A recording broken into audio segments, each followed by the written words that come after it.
Que le Seigneur vous bénisse partout où vous êtes, partout où vous suivez cette vidéo. Que sa grâce ainsi que sa paix soient avec vous, ainsi que toute votre famille. N'oubliez surtout pas de vous abonner sur ma chaîne YouTube Shadrach Mabila si vous n'êtes pas encore abonné. Aujourd'hui, par la grâce de Dieu, j'aimerais que l'on puisse parler de ce thème qui est les dons de Dieu ne s'achètent pas à prix d'argent. Je répète, les dons de Dieu ne se procurent pas avec l'argent. Ne monnayez pas les dons de Dieu, ne monnayez pas la grâce de Dieu. Je répète encore une fois de plus, le thème d'aujourd'hui, les dons de Dieu ne s'achètent pas à prix d'argent. Pour parler de ce sujet, il y a un passage clé, un passage de référence qui se trouve dans le livre des Actes 8. Lorsque, la parole de Dieu nous dit ceci, lorsque les apôtres apprirent que la Samarie avait reçu la parole de Dieu par l'entremise de Philippe, ils vont envoyer une délégation composée de l'apôtre Pierre et de l'apôtre Jean. Ceux-ci arrivèrent chez les Samaritains, prièrent pour eux afin qu'ils reçissent le Saint-Esprit. Parce qu'aucun d'entre eux n'avait encore reçu le Saint-Esprit, bien qu'ils avaient été baptisés au nom du Seigneur Jésus-Christ. Lorsque Pierre et Jean leur imposèrent les mains, ils y reçurent le Saint-Esprit.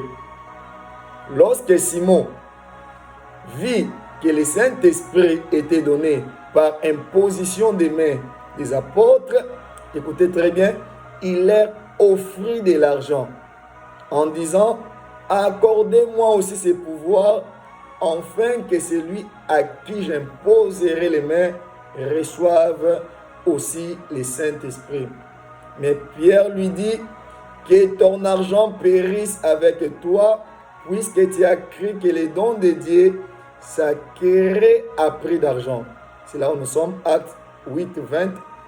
Il dit, Pierre lui dit, que ton argent périsse avec toi, puisque tu as cru que les dons de Dieu s'achètent à prix d'argent, puisque tu as cru que les dons de Dieu se procurent avec de l'argent.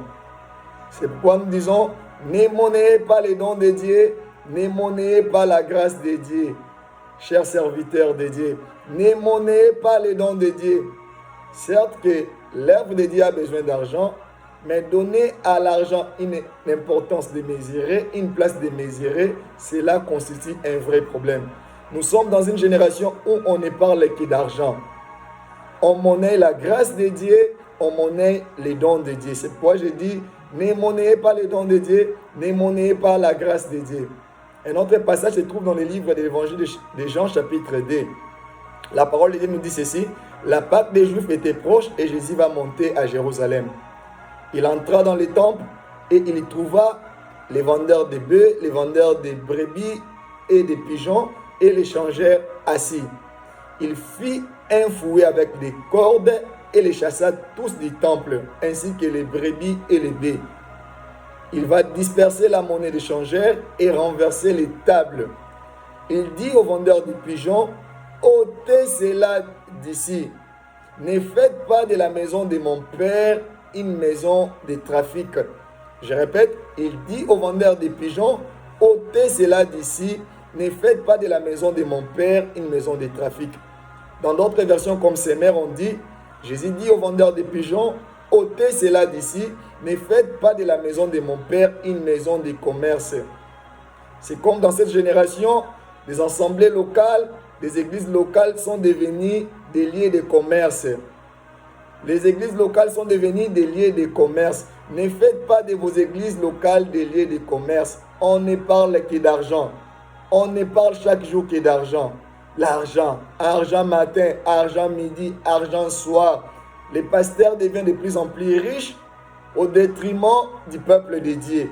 Ils roulent carrosse, ils achètent des maisons, ils monnaient les dons de Dieu, ils monnaient la grâce de Dieu. C'est pourquoi je dis, les dons de Dieu ne s'achètent pas à prix d'argent. Arrêtez de monnayer les dons de Dieu, arrêtez de monnayer la grâce de Dieu. Les dons de Dieu ne s'acquièrent pas à prix d'argent. Ne faites pas de vos assemblées locales des boutiques, ne faites pas de vos assemblées locales des lieux de commerce. Il y a Un exemple typique que je vais donner, c'est l'exemple de Géasi. Nous connaissons très bien l'histoire de Naaman, qui était un chef de l'armée du roi de la Syrie, un vaillant combattant qui souffrait de la lèpre. Quand il est venu à la rencontre d'Élisée, nous connaissons très bien l'histoire, Élisée lui demanda d'aller dans le Jourdain afin d'être guéri de sa lèpre. Il hésita, et puis ses serviteurs vont lui conseiller de faire ce que l'homme de Dieu lui a demandé. Après s'être jeté pendant 7 fois dans le Jourdain, la Bible dit sa chair redevint comme celle d'un petit enfant et il fut guéri de la lèpre. Lorsqu'il fut guéri de la lèpre, il alla rencontrer l'homme de Dieu, Élisée. Élisée, après s'être rencontré avec Élisée, la parole de Dieu nous dit ceci: Naaman va lui donner les présents. Mais Élisée va refuser. Naaman va insister, Élisée va encore refuser de recevoir les présents de Naaman. Géasi était là en train d'observer. Lorsque Élisée et Naaman vont se séparer, Naaman va rentrer dans son pays. Géasi va se dire que comment mon maître peut refuser les présents de cet homme? Je vais courir après lui et j'en obtiendrai quelque chose. Il alla courir derrière Naaman pendant qu'il rentrait. Il dit à Naaman ceci: il y a des jeunes gens de la montagne d'Éphraïm, des fils des prophètes qui sont venus. Mon maître Élisée demande un talent d'argent et des vêtements de rechange. Naaman, au lieu de donner un talent d'argent, il va donner des talents d'argent et des vêtements de rechange. Il va envoyer des serviteurs accompagner Géasi. Géasi va prendre ses histoires et va les cacher dans sa maison.